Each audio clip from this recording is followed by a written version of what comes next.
Hey, thank you for coming to my show. I think you'll hear something today that makes you click that like button, share with your people, and subscribe so you don't miss what's next. Let's stay connected. Tell me what you think of the Here today, talk to Henry Wilkins about Black Dads. And how are you today, Henry?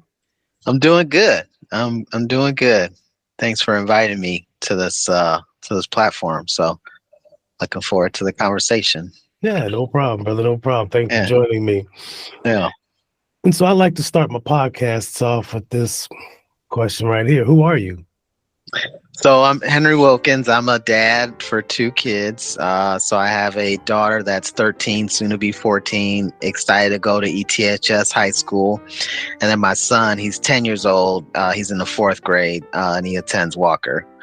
I'm also an active community member, really focused on organizations and activities centered around education for our youth. So I serve on the board for YOU, Youth and Opportunity United. I started a nonprofit called STEM School Evanston, which is trying to provide opportunities for STEM, science, technology, engineering, and math for Black and Brown children. And then I'm also a social person. So I most recently was a social chair for Kappa Alpha Psi Evanston alumni chapter. So, creating opportunities for folks to get together, be it, summer picnics, a gala, D9 gala, what have you. I'm trying to bring us together. Hey, nothing wrong with that, man. Yeah. Nothing wrong with that at all. Yeah. So tell me about your dad. Oh man, hitting on me hard. So my dad, he was a hard worker. So I was the oldest of five children. So he worked. And then my mom, she was a homemaker until I was in junior high. And then decided to go back to school full time when she had five of us. And during that time, he had to step up. I mean, he was, in charge of overseeing the cooking and, making sure that we were doing our homework. So, he played that role for a while while my mom went back to school. He was active in my extracurriculars. So, he volunteered to be a baseball coach, and, he was one of the loudest cheerleaders out there, had nicknames for all of us. So, he was active in that way. About, I guess, 6 years ago, now he passed away. And so it's been a void for me as I, try to raise my son. I think back about, how he was as a dad and, try to pick up, the things that he did that I valued, him being my dad. So, yeah, miss him a lot. He was very, I'd say some of my personality traits, come back to him. He was outgoing and, cheering for the underdog, valued education. So that, that's important for me, and what's important, what I try to instill in my kids, the importance of education and doing well in school and whatnot. So yeah, that's my dad. Yeah. Yeah. What do you think he did well? I think his involvement and pushing us to be the best we can be. Like, I think a lot of I'll just speak to my dad. So I would say what he pushed for was he wanted us to do better than him. He wanted the best for us. It wasn't, he wasn't content with us matching him. It was like, we need to do better than him, be it, going to school, after college, like after undergrad, pursuing a grad degree, whether it was, getting good grades. Like, he wasn't an A student. Like, that just wasn't him. But he had the expectation for us to do that. So I would say, him pushing for us to outdo him and having high expectations are kind of the two qualities I'll say that he did really well at. Yeah. Yeah. You said that your mother was at home, and then your father worked, and then your mother went back to school, and then your father took over for her. Did you get a chance to find out how that made him feel, what he thought about that? Was it a challenge for him? Yeah. He never complained. It was just like, I'm doing it. Yeah. And I noticed it. But I never had a conversation like, hey, Dad, is this, how is it for you? It seemed like it was more about like, we needed to support his wife, my mom. Like, it was like, when she had her graduation, I think I was in like college or high school when she finished, and he made a point like, no, we need to be the loudest cheers for her. Like, she needs to feel good that she did this. So I would say he never really had us believe that he wasn't supportive of her doing that.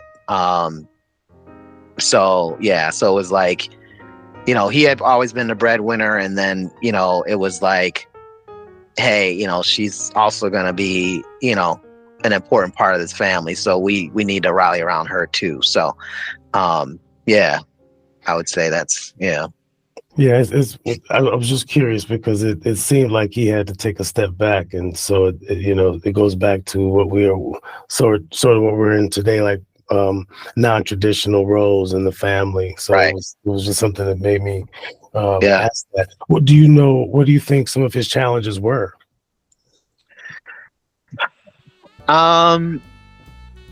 Challenges.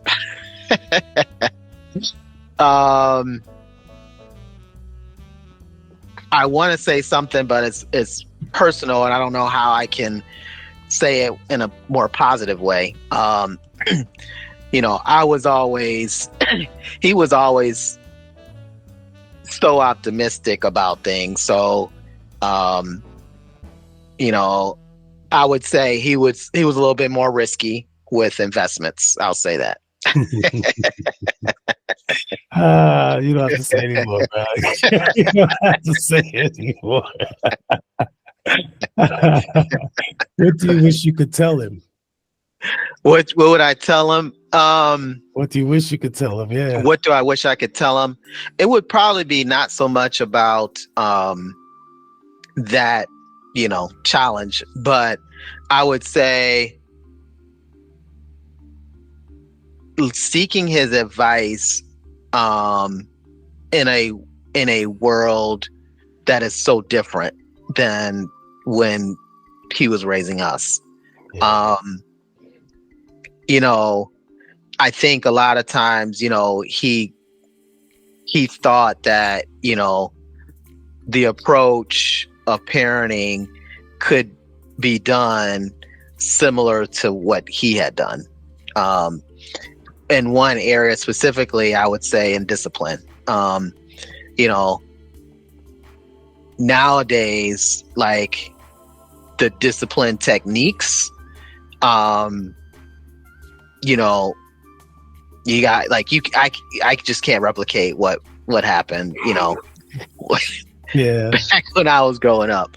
And so I think the boldness of children is different. I think it's it's partly due to what they're surrounded by.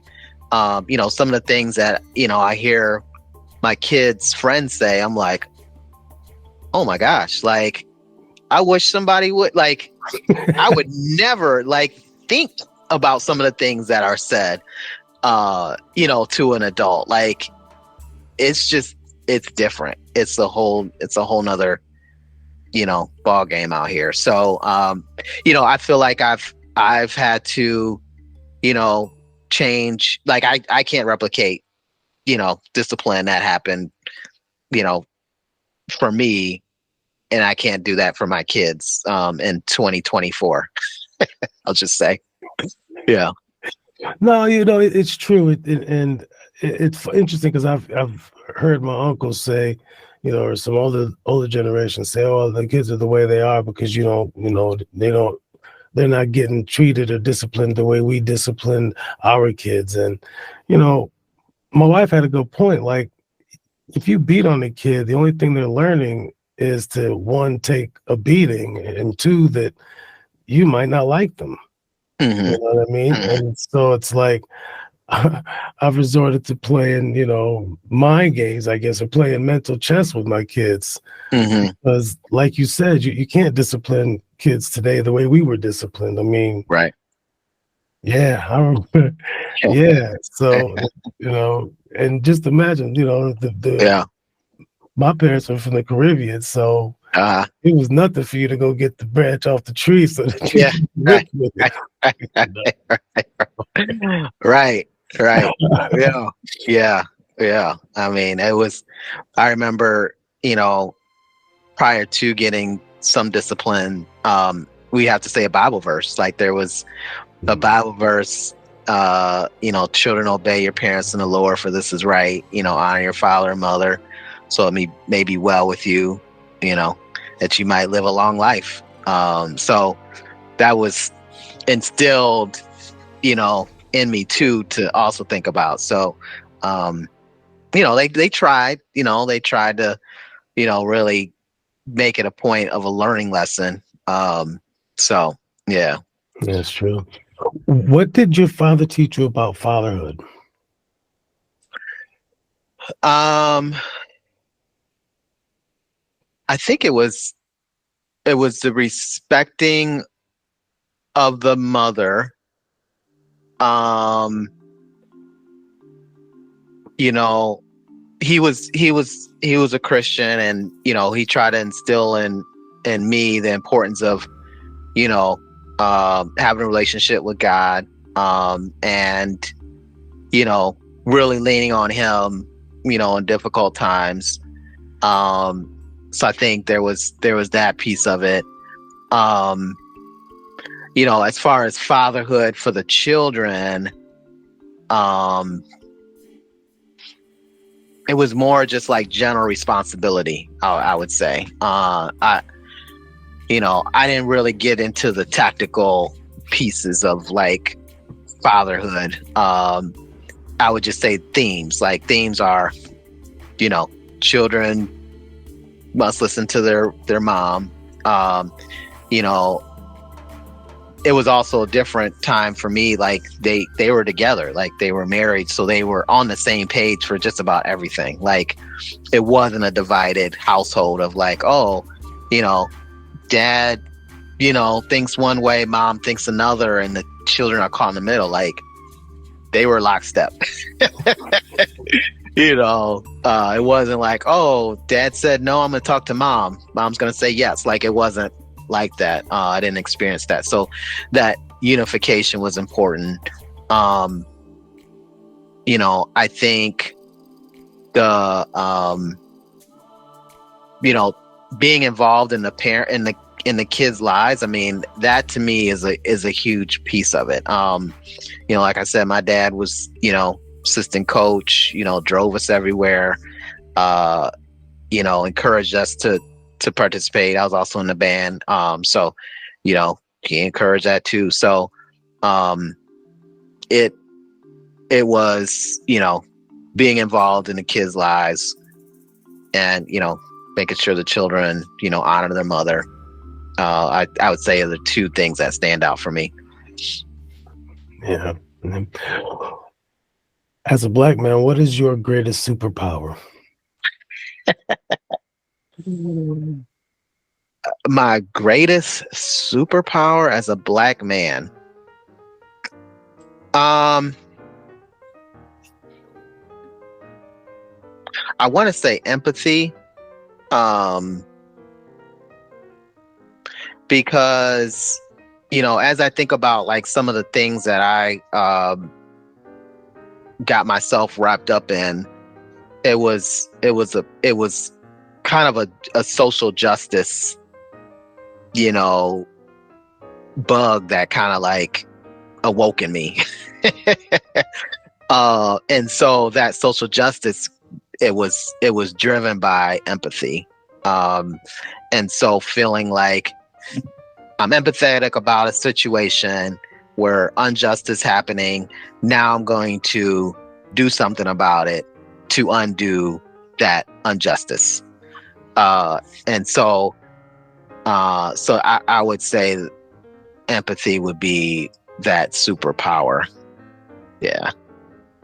And then I think, coupled with that, the ability of I don't want to say endless optimism, but optimism to like reverse it, which, I think the optimism came from my dad. Like he felt like no matter what, like you can do it. Like, yeah, you're playing a baseball team that's made up a bunch of all-stars and they're, 2 times as tall as you. But today you are going to, battle it out. And this is a new day. And this is a game that you guys can win. Like that was kind of his thought. And, I think that stuck with me too.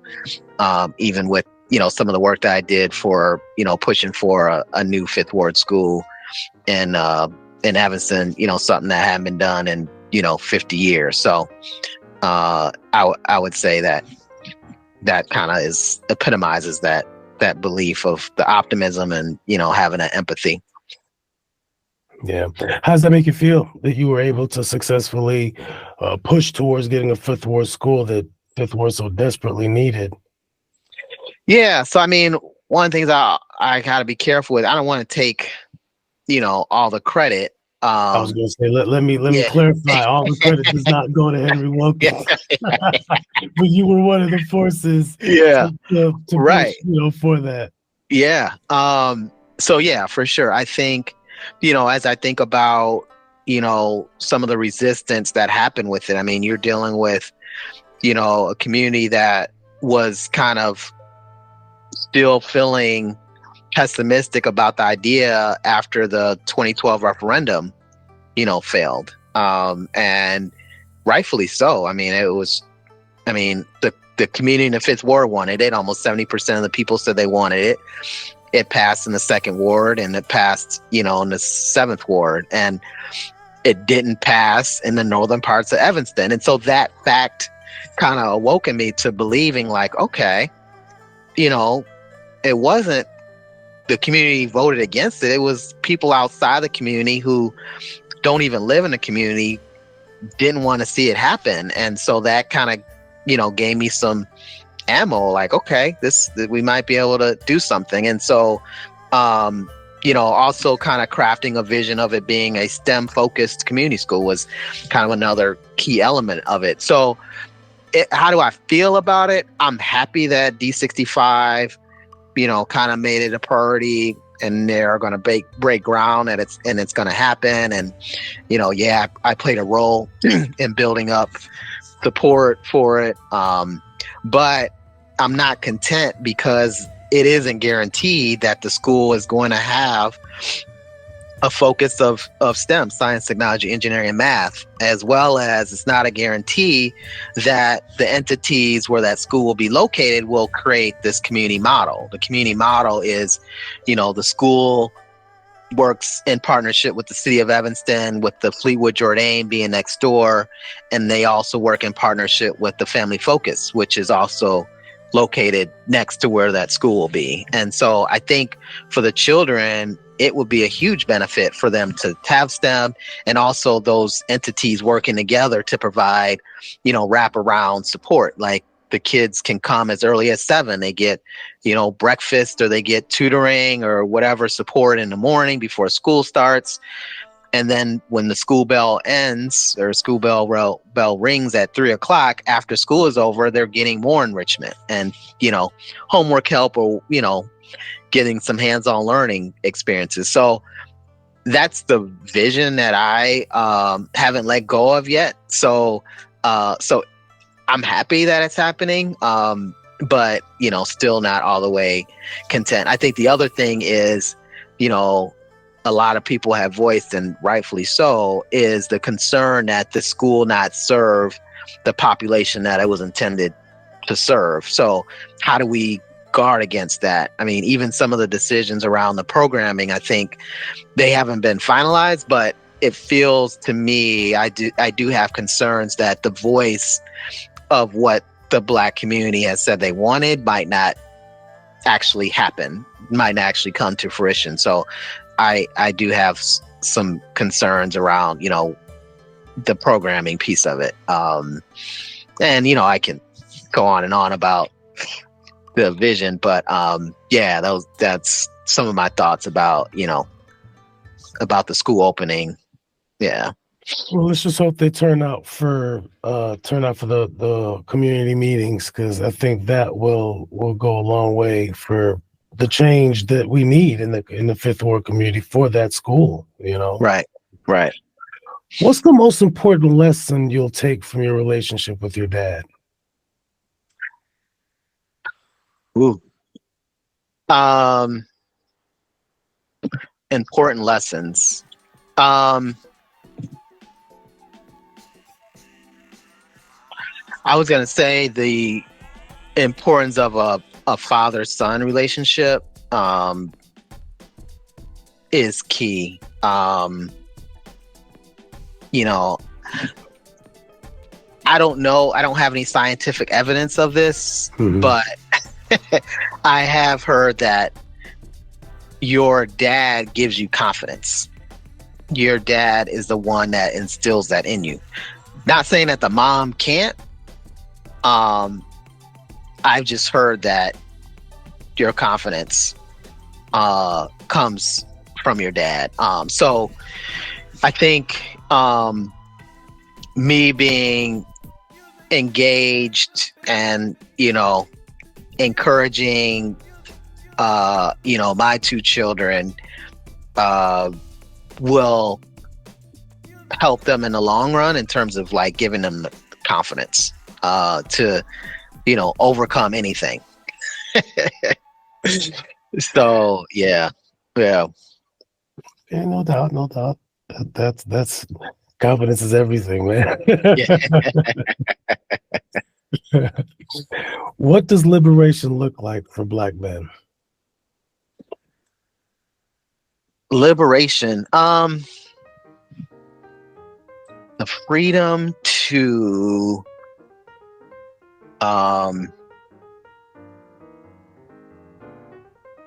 be a leader. I think,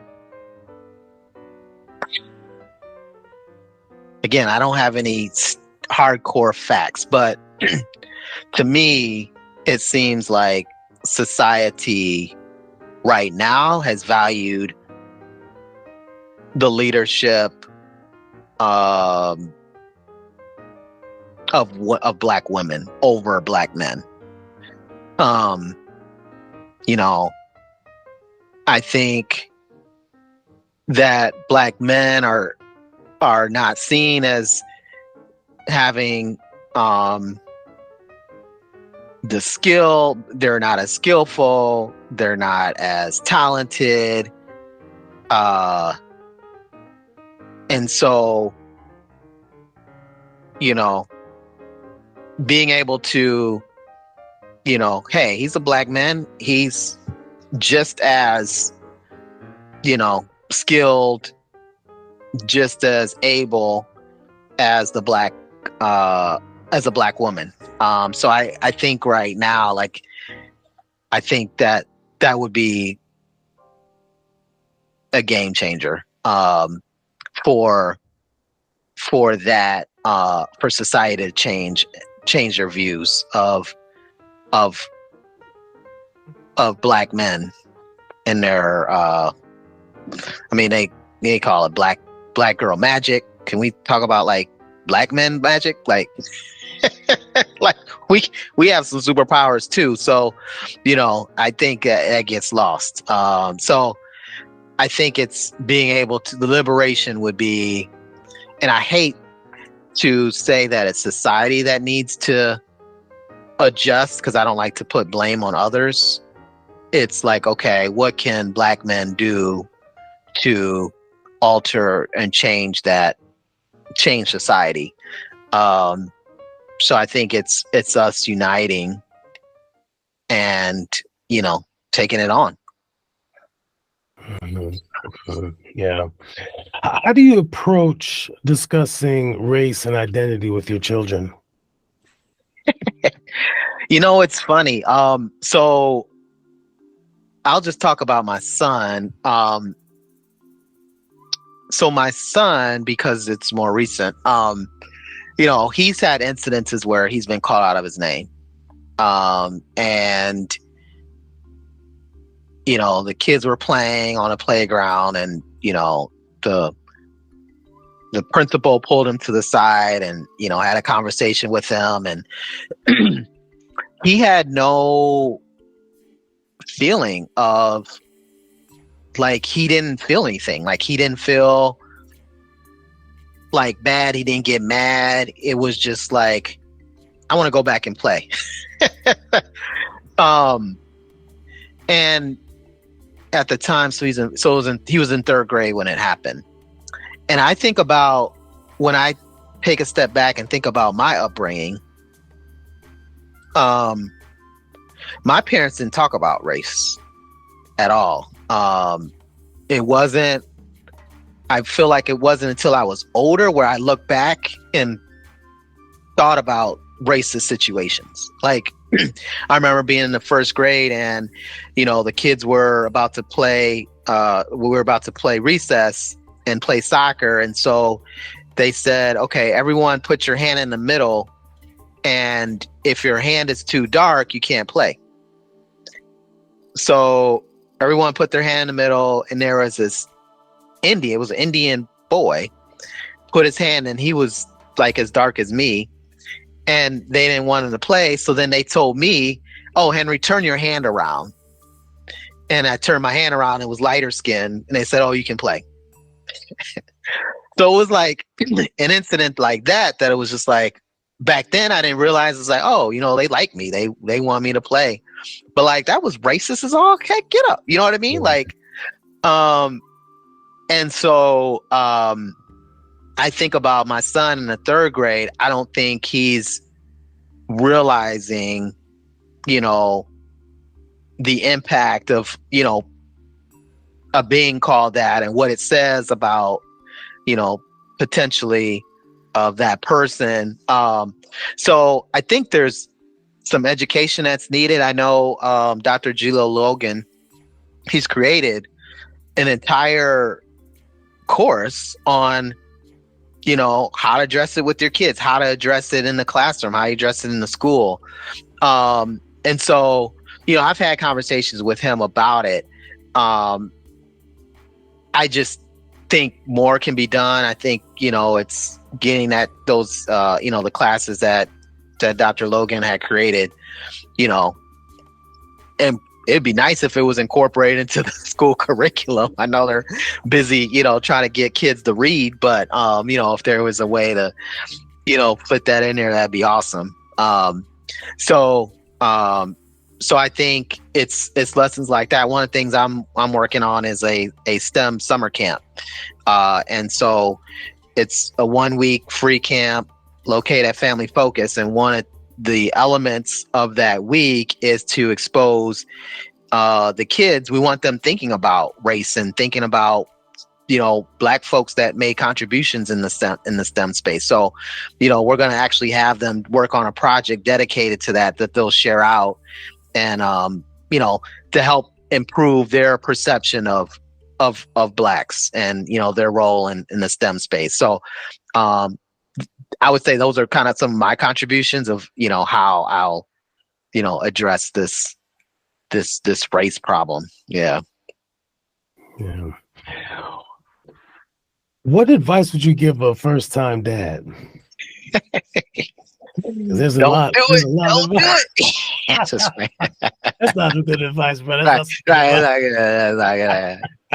Be careful. No, that's great. I actually enjoyed it. Advice I would give. I think it's more the lines of I think you got to be, there's some patience. I think you have to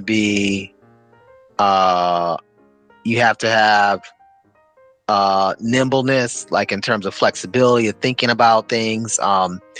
You know, I had my kids, my youngest is 10. So things, 10 years ago are different than today. So, you know, maybe not as drastic as like my dad, age difference and when I had kids versus when he had kids. So I would say, being nimble, being flexible,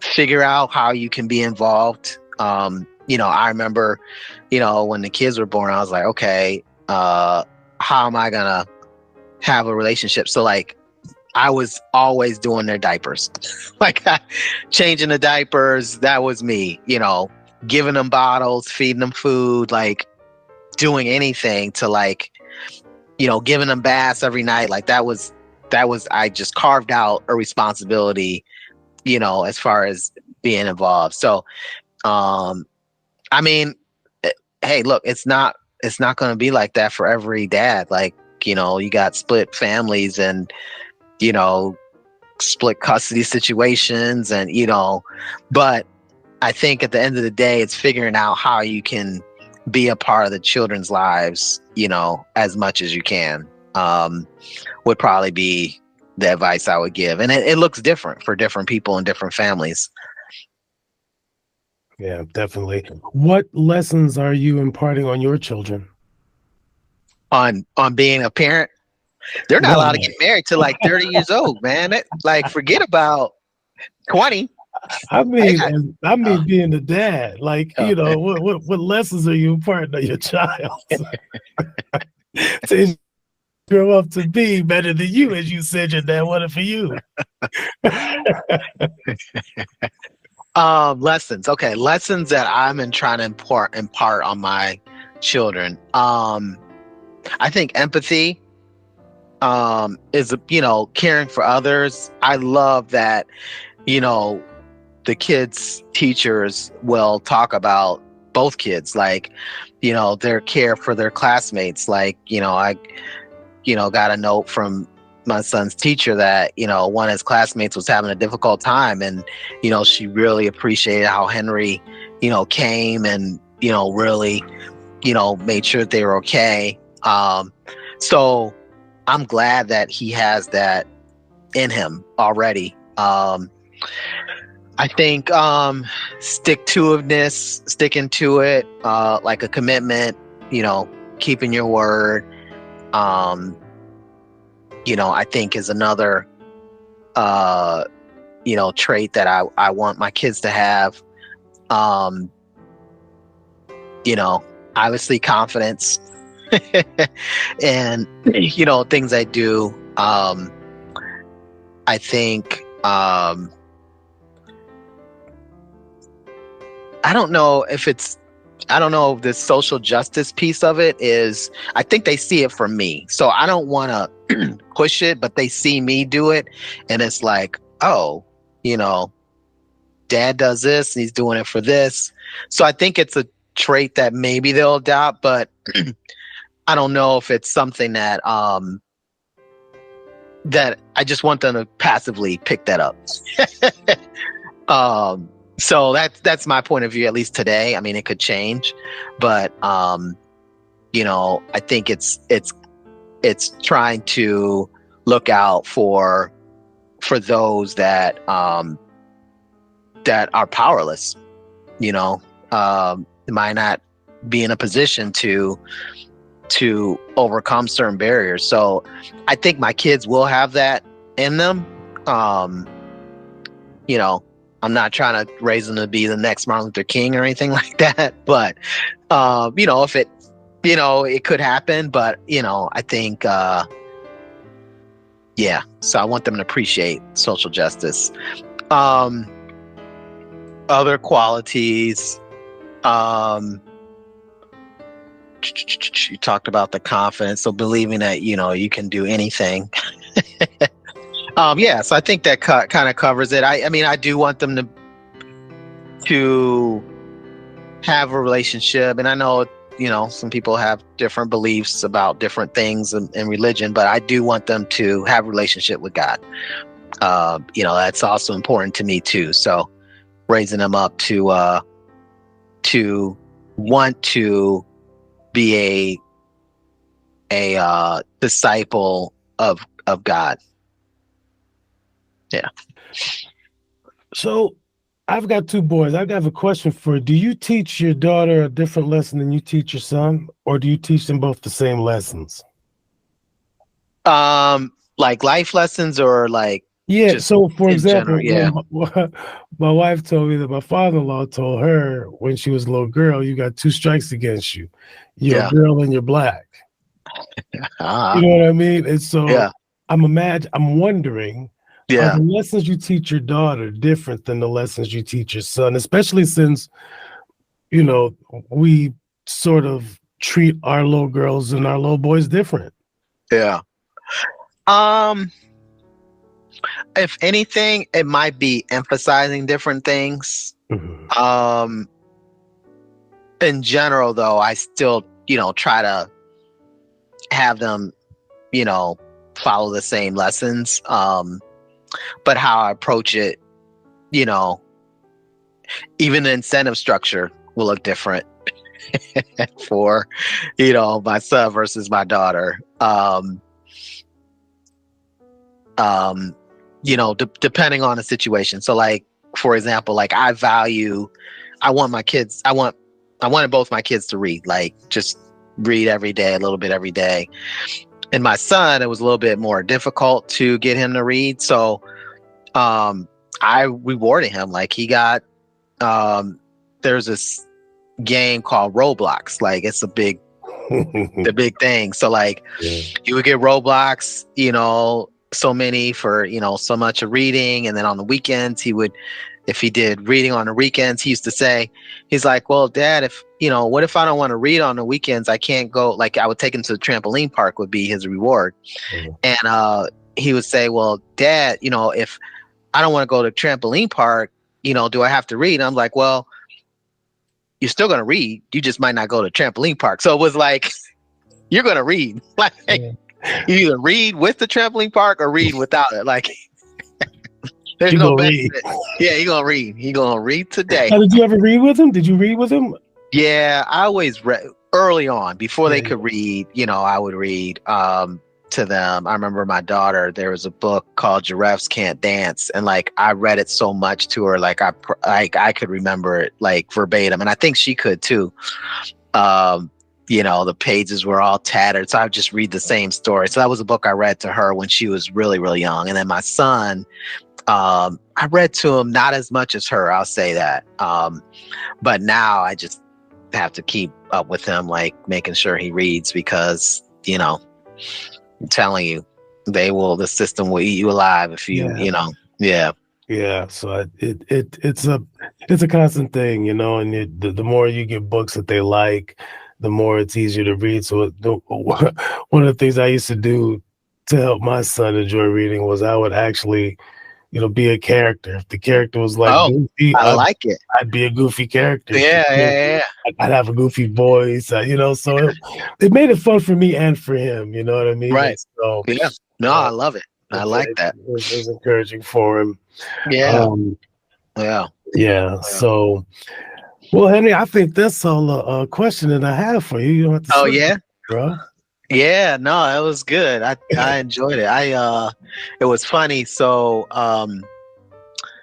one of the other things I'll say is the other quality about my dad was when I say he was involved, but he also bent over backwards, I feel like, for his kids. Like the sacrifices that he did, I'm doing today. I was just thinking I was talking to your wife about FAM. So FAM, Fellowship of African American Men.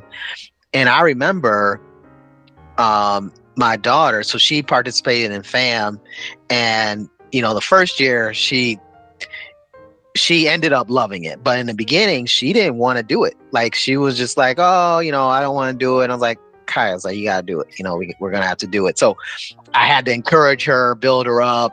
And, I was getting resistance from her, getting resistance from her mom. And I was like, okay, we're going to have to do this. So she ended up doing it, loving it, and wrote an essay on it. So she wrote an essay on it, like, oh, my dad forced me to do it, but I'm so glad he did. And, I love it now. So that was her first year. Then her second year, and she didn't win the essay. So the second year she did it. She was, blowing out the park. And for her essay, I said, Kaya, it's due at 6 p.m. on a Saturday. And I said, hey, make sure you're working on it. And she's like, okay, So it was the day before, like the day of, at like 4:00. I'm out with my fraternity brothers at Orrington Hotel. I get a text like, Dad, the essay's ready. I'm like, are you kidding me? Like, okay, we're really about to do this now. So she sent it to me. It was over the limit, like word limit. And I'm like, okay, I got to get this to, Bob Reese's house. And so I was like, here, hurry up, cut it down, text me when it's ready. So I'm still hanging out, Orrington, doing my thing. And I get another text like at 5:30. Again, the deadline's at 6. Thanks. So I take I'm in a tuxedo, mind you. I'm in a tuxedo, my little, patent leather shoes, snow on the ground. And I take an Uber from Orrington Hotel to the Reese's house and then drop off the essay. Well, I had to get it printed at the hotel. So like I'm scrambling, taking her essay from a text, getting it to the hotel, getting the application printed, send it to the get it printed, go to the Reese's, then take an Uber back to the hotel. I already had my car parked and everything, but like the valet was a mess. Right. The story, the grand story, she ended up winning first place for the essay competition. And it was just like one of those rewarding things. Like, I'm never going to get a thank you. She is not going to tell me about that time, but like, she's feeling good. She got $100, and, gets a little trophy, for it. But like, that to me, like, symbolizes like how I am as a dad, I feel like, and that approach that my dad passed on to me about like, you do anything for your children. But yeah, so that I think kind of epitomizes, my approach to trying to be trying to be a good dad. Thanks for watching. I hope you enjoyed the show. Please like, share, and subscribe. Until next time, stay connected.